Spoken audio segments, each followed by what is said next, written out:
Good morning guys, welcome my vlog. Kalakad Sorbetes. Ako po ay gagawa po ako ng ice cream.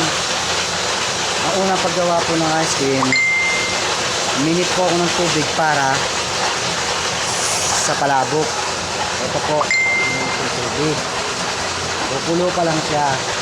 Sunod, iano ko po yung aking nahintay ko pa po yung palabok at asukal, gatas. Lalagyan natin siya ng gata para i-mix natin siya. Ganito pa tip po guys. Pag ano natin yun, ilalagay natin siya sa mixer.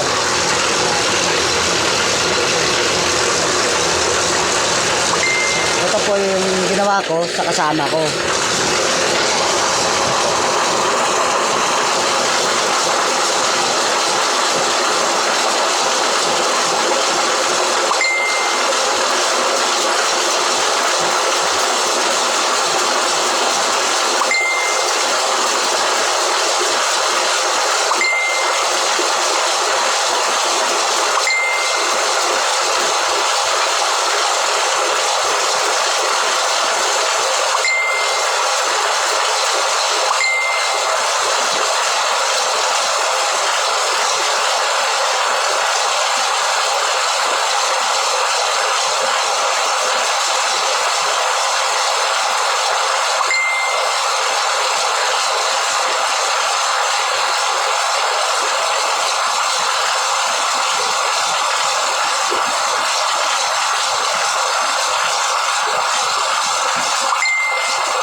After